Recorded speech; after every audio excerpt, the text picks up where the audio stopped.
So, you remember last week we learned about, looking in the previous chapter, we learned about some truths of what was taught there. We learned about how Paul mentioned this good work that God had begun in us, and how that would be completed on the day of Jesus Christ. So we learned all of these really important foundational truths, which are going to gird us for going forward and for standing fast in the gospel. But the thing is, what happens when that theory is challenged and when obstacles seem to come in the pathway? And we're now at the point where Paul, he's had an incredibly fruitful ministry. If you think about Paul, you think about all the things he's achieved for God. You think about the way he's kind of revolutionized the world and the gospel has gone forth. And he's got all these new believers in different places. But now he finds himself imprisoned, incarcerated in Rome. And he's waiting for Caesar. He's waiting to stand before Caesar, and he's got the threat of execution hanging over him. Just like a sword of Damocles, he knows that at any moment his life could end. And he must be feeling to himself at this point, what has my ministry come to? What has everything that I've done for God and the way God has used me, what's it come to now? Here I am in this place. But not only that, but also the people who had followed Paul, the people he had been a father to in the faith, it must have been pretty discouraging for them as well, mustn't it? Because they saw Paul, the man that they believed that God had used, and now, rather than being blessed, they'd seen before that God had been able to deliver him. He'd miraculously delivered him from jail. But now Paul is in this situation, and he's basically awaiting execution. He's like a criminal. So he probably wonders, what is going to become to the gospel? What is going to be the end of my life's work, what I've done? So that is the situation that Paul finds himself in. But as we go through the passage, we find that despite Paul being in this situation, that his concern is one thing. His concern is one thing, and that is the furtherance of the gospel. If you look through here, I think it's amazing. If you look through this passage, he hardly ever talks about his own situation. He's in this situation and he hasn't seen the Philippians for a while. If it was you or I, we'd probably be writing a letter talking about how we're doing and what's been going on. People tend to do that, don't they, in their Christmas letters? I don't know whether you receive Christmas letters, but you know, so-and-so's got a pony and so-and-so's done something else and blah, blah, blah. And fortunately, not many people in my family send Christmas letters, but they are very painful, aren't they, at times? But Paul's not sending a Christmas letter. He's not updating them on his situation here. His only concern is the gospel. He's not concerned about how he's being furthered. He's concerned about how the gospel is being furthered and advanced. If you look through this, you see that he says here, "But I want you to know, brethren, that the things which happened to me have actually turned out for the furtherance of the gospel." And Paul is very understated here, isn't he, when he's talking about the things that have happened to him. He's been falsely accused. He's been beaten. He's been illegally assaulted. He's had a sham trial at the hands of a tyrant. And yet he just describes it as the things which have happened to me. So I think he's kind of understating the case of really what's happened to him. But he then says it's actually turned out for the furtherance of the gospel. It's turned out in that it's caused the gospel to be more widely heard, and the name of Jesus to be more widely heard. In fact, the name of Jesus has been heard right in the center of the Roman establishment. So despite the fact he was sitting there in this prison in chains, the gospel had gone into the heart of the Roman Empire, and its influence was now at a level where it was unsurpassed. But there's two ways here. There's two ways, if you look at these verses, in which the gospel has potentially been hindered. First of all, the things which happened to Paul could have potentially hindered the gospel in that he could have been tempted to give up and be very demoralized, as you and I would be. If we found ourselves in prison, I would be tempted to be a little bit fed up and wondering what was going on. So this could potentially have discouraged Paul. It could potentially have dragged him down. But actually, instead of that, he is rejoicing in the midst of this situation. But not only is he rejoicing, but it has made a platform for the gospel in the heart of the Roman Empire. And the other thing was that during Paul's imprisonment here, he penned what we call the prison epistles. So Colossians, Philemon, Philippians, and Galatians, he wrote all these whilst he was in prison. So the gospel was going forward despite that situation. But there was also another hindrance. Another potential hindrance to the gospel going forward in that situation. And that hindrance was that other rival preachers, Paul's compatriots, were now seeing Paul being behind bars as an opportunity for them to enlarge their own ministries. So finally they got this pesky person, Paul, out of the limelight. He seemed to be enjoying all the limelight, having this really fruitful ministry, and people were being blessed, and people were being saved and coming to God. And they were a bit jealous, to be honest. And they were jealous, and they were just pleased that Paul was out of the limelight. And so now it was an opportunity for their own ministries to take off the ground. And so this too, you would think that if you had a group of people who were preaching the gospel just out of jealousy and just out of rivalry, that would really hinder the gospel going ahead.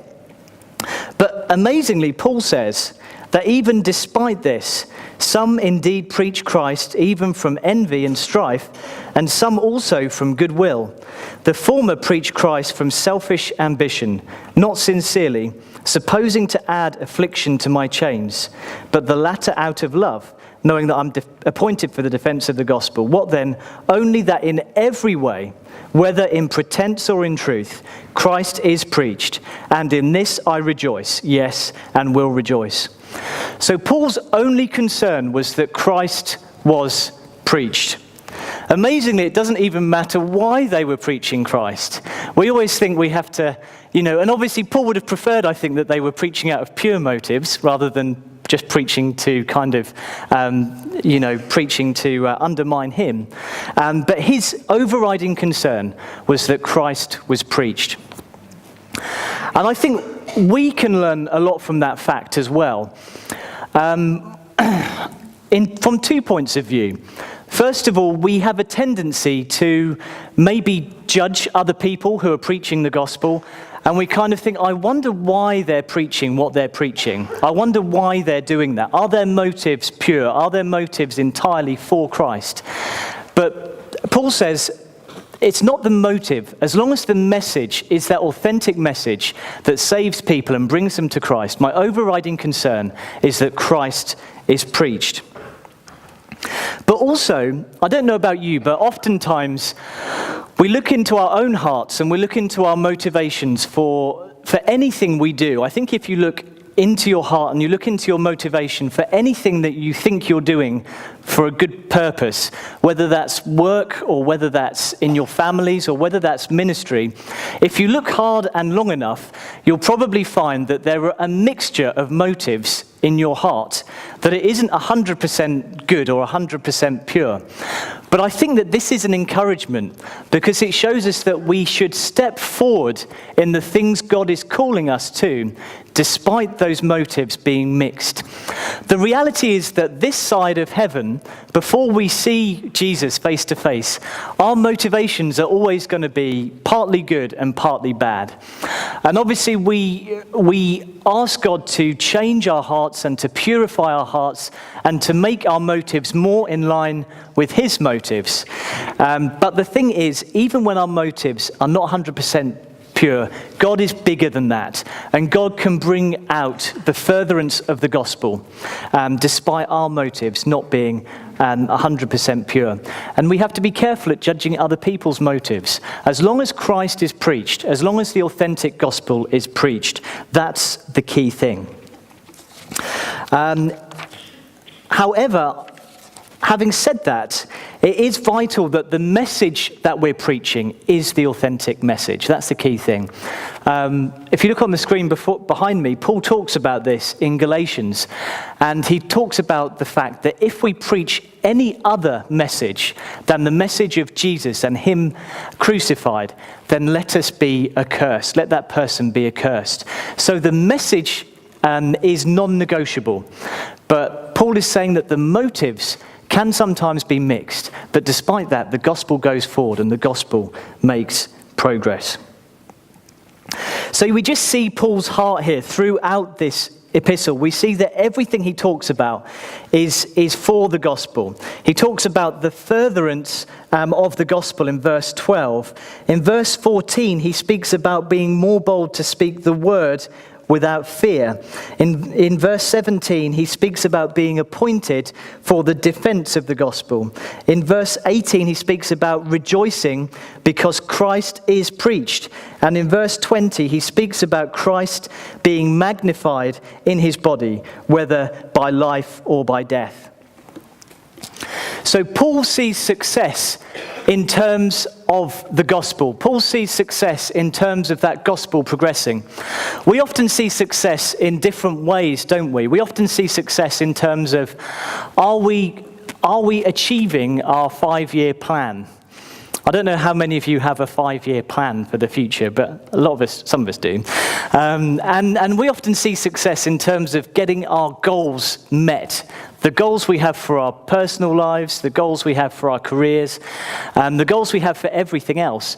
But Paul sees success in terms of Christ being preached.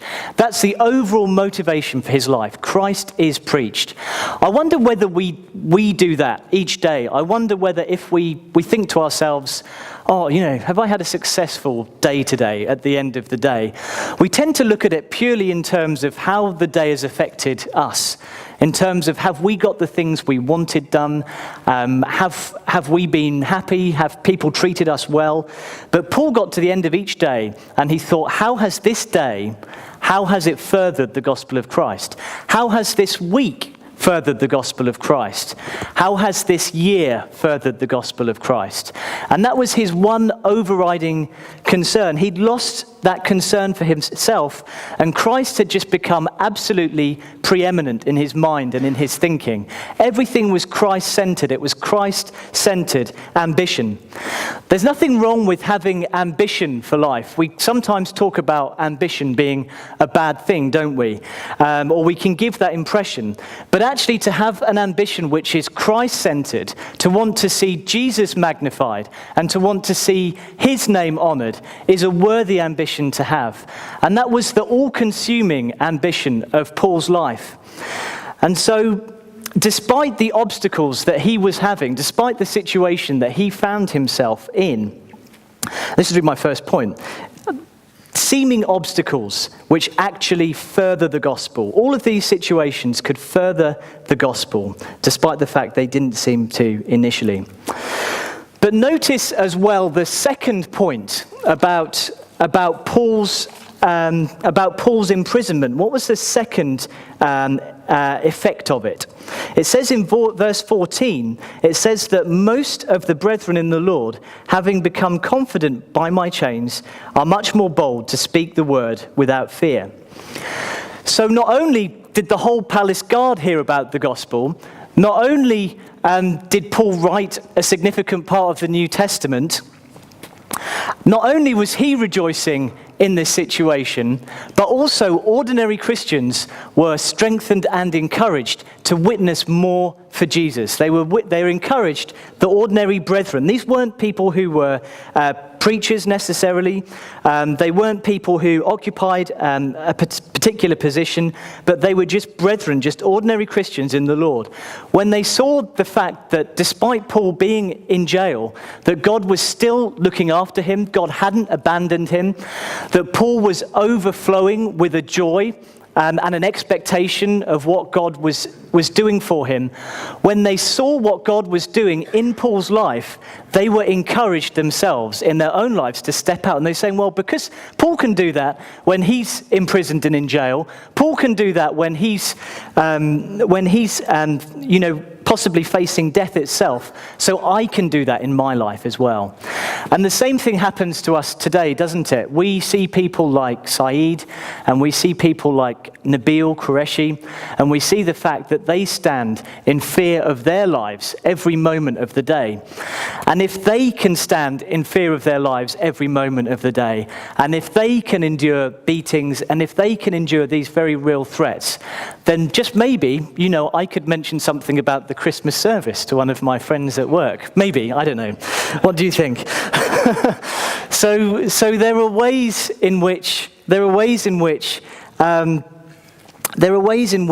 seeing Paul suffer and seeing these other Christians go through severe suffering can be an encouragement to us. It makes us confident, doesn't it? It makes us confident to go out and share the gospel. So that was another feature, another effect of what Paul did. So, strengthening the brethren despite being imprisoned. Some of us feel that we're in prison even though we're not in prison. Some of us feel, or some of you feel, that you're in prison because of your circumstances that you find yourself in. I don't know what those circumstances are, but maybe you're waiting for a release date. Maybe you feel imprisoned because you're studying at the moment and you're thinking, I want to be used by God, I want to be used for his kingdom, but I just need to get this degree out of the way first. Or maybe you feel imprisoned as a parent. Maybe you're thinking, I just need the kids to get older and then I can start doing some gospel ministry as well. Why can't they just grow up? And I don't know. There's various ways in which we can feel imprisoned, even though we don't have physical chains like Paul did. But do you know what? Paul was in that prison and he was probably chained to someone for a number of hours every day. But do you think he wasted any opportunity to tell that person about Jesus? Do you think he wasted any opportunity? We don't have to wait until we're released into some kind of mission necessarily. You're on mission now. We're all on mission now. In our families, in our workplaces, we're on mission for Jesus. So some of you are waiting for that release date. But what I want to say to you this morning is that you don't need to wait for a release date in the future so that the gospel can be furthered. That release date is now in the situation that you're in. And you can show the gospel in that situation that you find yourselves in at the moment. You don't have to wait for the future. And the key thing here as well that really flows out of this whole passage, I think, sandwiched in the middle, is this joy, isn't it? If you look in verse 18, Paul says, "What then? Only that in every way, whether in pretense or in truth, Christ is preached, and in this I rejoice, yes, and will rejoice." So sandwiched right in the middle of this epistle, right in the middle of Paul's sufferings, is this joy. One of the passages, I've not done this at all in order today, I'm sorry, but one of the passages was that Peter knew about this joy as well. Peter knew about this joy, and he spoke about a joy inexpressible, a joy which can't even be put into words, that was flowing out of him. I don't know whether you've ever seen people like that. I've seen people like that a few times in my life who seem to be going through circumstances which you just wouldn't be joyful in. You just would not be joyful in those circumstances. You know, you're very ill, you can hardly walk, everything's going wrong for you, you suffered loss, and yet they're exuding this joy, they're exuding this peace and this trust in God. And that is what Paul was exuding in this situation. He was exuding this joy right in the middle. He was joyful because Christ was being preached. He was joyful because the gospel was being expanded and extended. And how do we get that joy, I guess? How do we get that joy? The key is it's a matter of perspective. It's a matter of perspective. So far as our perspective is centered on our own situation and what we're going through, we'll never have that joy. But as far as we're looking at the bigger picture, and we're looking about how Christ is being exalted and how his name is being glorified and how the gospel is being extended, then we too can tap into that joy inexpressible, a deeper joy than the passing things that we go through day to day. I mean, it's funny, isn't it, how often being filled with the Spirit is associated with joy, isn't it? If you look at Galatians, you find that joy is a fruit of the Holy Spirit. And so Paul knows about this joy through suffering, joy despite pain, joy despite difficult circumstances. And that leads us really on to my third point, really. So first point really is that these seeming obstacles actually further the gospel. The second point is that these seeming obstacles strengthen and encourage the brethren. And the third obstacle is that there is a big seeming obstacle which brings greater gain. A big obstacle which brings greater gain. The biggest obstacle to most of us in most areas of our life is the obstacle of death, isn't it? It seems to kind of hang over all of people's achievements and the things that they strive after in life, and it kind of promises to bring an end to everything that people have spent their life achieving. And that's the same in every field, isn't it? If you think of footballers, I mean, they don't have very long careers, do they really? They get to the age of about 30 and then a footballer is pretty much finished on the scrap heap and they've got to find something else to do. Like maybe, I don't know, writing autobiographies like David and Victoria Beckham or something. But their period of success doesn't last very long, does it? Before it all comes to an end. Or even in whatever field of life, or if you're an academic or whatever, there's a period where you submit that last research paper and it comes to an end. But Paul says that for him, death isn't an end, it's a beginning. And it brings him a greater gain. It brings him a deeper and a greater gain. And I think that the reason for that is twofold, really. First of all, if we look in verses 19 and 20, it says, I know that this will turn out for my deliverance through your prayer and the supply of the Spirit of Jesus Christ, according to my earnest expectation and hope, that in nothing I shall be ashamed, but with all boldness as always, so now also Christ will be magnified in my body, whether by life or by death. So the first reason that death was a greater gain for Paul, for him specifically, he knew that he had nothing to be ashamed of. If you look at 1 Timothy 4 verses 6 to 8, should be above me, Paul, when he's getting towards the end of his life, he says these words, which I always think are really moving. I don't know why. It almost half makes me want to cry for some reason. But he says, I'm already being poured out as a drink offering, and the time of my departure is at hand. I fought the good fight, I finished the race, I've kept the faith. Finally there's laid up for me the crown of righteousness, which the Lord, the righteous judge, will give to me on that day, and not to me only, but also to all those who have loved his appearing. So he knows as he gets to the end of his life, he knows that this crown is laid up for him. He knows he doesn't have anything to be ashamed of before Jesus. And he knows that as he passes through this world and this dimension into heaven, he knows that Jesus is going to be there and he's going to say to him, well done, you good and faithful servant. Well done, you good and faithful servant. And so for Paul, death is going to be gain. It's going to be gain because he doesn't have any reason to be ashamed in front of Christ. death will be gain. You know, Jesus said, didn't he, that where your treasure is, there your heart will be also. And I just really pray that we would be people who would be building up treasure in heaven, that our heart would be in heaven, not fixed on this world, but our heart would be in heaven.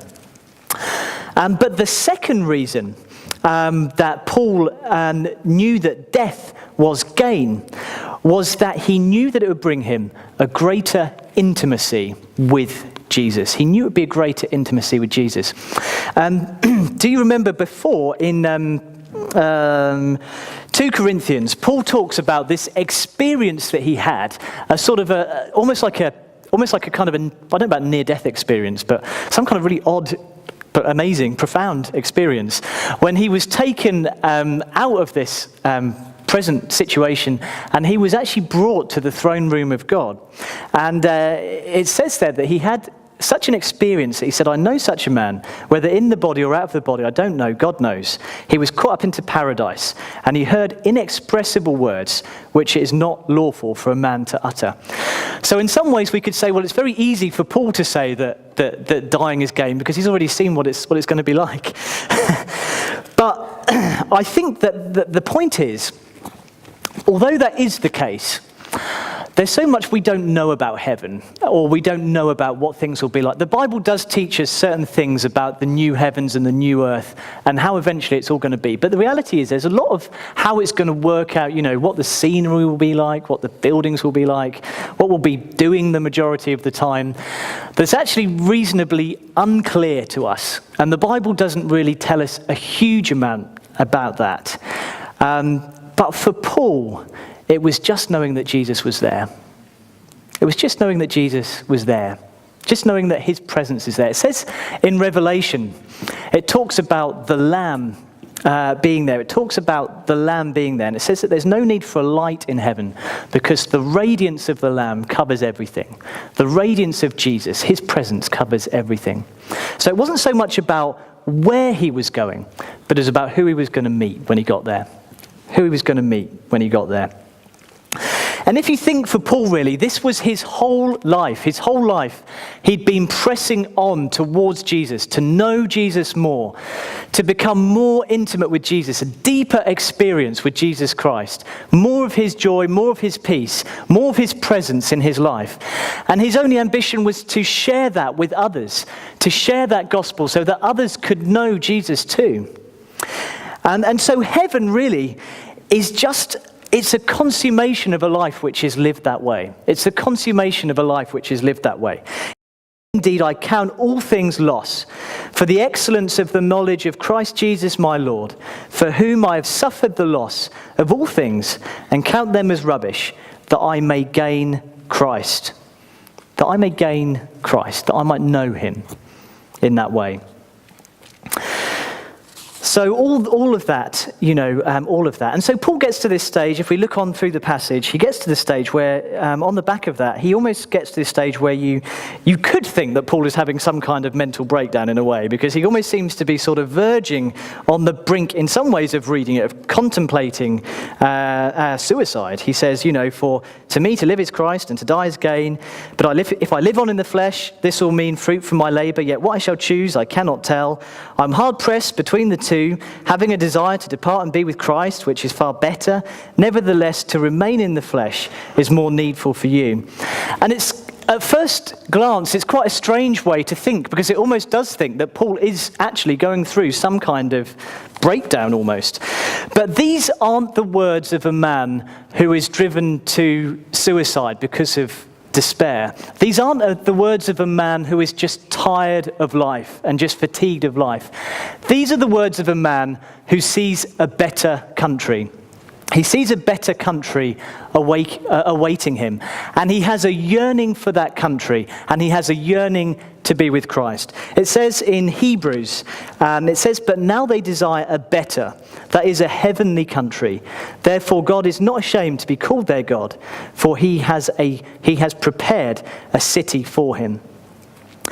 And Paul is literally in a ravine. The language in the original text states that Paul has these two possibilities, going to be with Jesus on the one hand and remaining on earth with the Philippians on the other hand. And the language almost suggests that he's in a ravine, he's in a sort of a deep crevice with these two options. He doesn't know which one to choose. He's that kind of conflicted and he's that torn because the pull of heaven and the pull of that country and the pull of Jesus he feels that so powerfully like a magnet in his being. I wonder whether we feel that. I wonder whether we feel a pull or a desire to be with Christ at times. I wonder whether we actually ever feel that pull or whether we're just so earthly minded and we're just so focused on all the bits and pieces that we deal with day by day that's not even a conflict for us. There was an old hymn, there was an old Christian chorus, and it says, "Turn your eyes upon Jesus, look full in his wonderful face, and the things of earth will grow strangely dim in the light of his glory and grace." And that was the situation that Paul found himself in. So, just going on, we continue on through the passage, and we find that Paul, despite feeling this pull towards heaven, that he realized that it was more needful for him to remain for the Philippian Christians. He knew that it was more needful for him to continue to minister to them and to continue to encourage them. It would have been better for him he'd have been much happier to be in heaven with Jesus, but it was better for the Philippians to continue. And then finally, if we just go on and look at how, on the basis of that, Paul exhorts the believers. He exhorts the Philippians in the last few verses there of chapter 1. He says, "Only let your conduct be worthy of the gospel of Christ, so that whether I come and see you or am absent, I may hear of your affairs, that you stand fast in one spirit, with one mind, striving together for the faith of the gospel." And the language in the first part of verse 27 really is the language of a citizen. It's talking about letting their conduct being worthy of the gospel of Christ. So Philippi, you remember, was a colony. They were very proud to be Roman, and they would have wanted to have lived in such a way that they were worthy citizens of the Roman Empire. But Paul says to them, be worthy citizens, in light of what I've told you about the gospel, about the kingdom, and about the preeminence of that. Be worthy citizens of Jesus' kingdom. Be worthy citizens of Jesus' kingdom. Let your conduct be the conduct which is befitting for someone who is a citizen of the kingdom of heaven, who is a colony of heaven. And then he goes on and he moves away from this image of citizenship, and then he talks about an image really of a military image. Do you remember in Rome that they used to have these kind of like tortoise formations where everyone would kind of, you'd have like all the shields on top of you and then at the sides of you, and it'd be like about 8 men wide and 8 men round the edge. And if you were in that formation of like a tortoise formation, then you could keep moving forward and you would basically be invincible. So you could just go and like take these whole cities and no one and nothing could stand in your way. And that's really the image of what Paul is talking about here. He's saying, I hear of your affairs, that you stand fast in one spirit, with one mind, striving together for the faith of the gospel, and not in any way terrified by your adversaries. So that unity, that meant that the church could go forward in that turtle formation, and they could really just kind of stampede on everything that stood in their way. One mind, one spirit, striving together for the faith of the gospel. So they didn't need, knowing that, they didn't need to be terrified by their adversaries or their enemies, because they knew that their success was guaranteed. And that's an important lesson for us as a church, isn't it? We need to be like that kind of tortoise formation. Some of us having the shields over our heads, some of them having them by our sides, and continue making progress for the gospel. But we'll only do that as we're unified together and that we have that same mind and that same spirit. And then really verse 29, he talks then again about suffering for the gospel. It's been granted on behalf of Christ, not only to believe in him, but also to suffer for his sake, having the same conflict which you saw in me and now here is in me. So these believers, they shared in Paul's suffering. It says, doesn't it, earlier, that they were partakers with Paul. We said earlier in chapter 1, in the defense and confirmation of the gospel. There was a sense in which they'd shared in that suffering with Paul. And so they shared in that together, and they shared that experience with Christ. And they knew that believing in Jesus means suffering for Jesus and be willing to suffer for Jesus. So that's, I can never work out how long I've spoken for. But really that's what I wanted to say this morning. I mean, I think that this is an amazing passage, really. It's about, despite all the obstacles that are coming towards us, despite all the things that threaten to hinder the progress of the gospel of Jesus is going to keep going forward, despite those obstacles.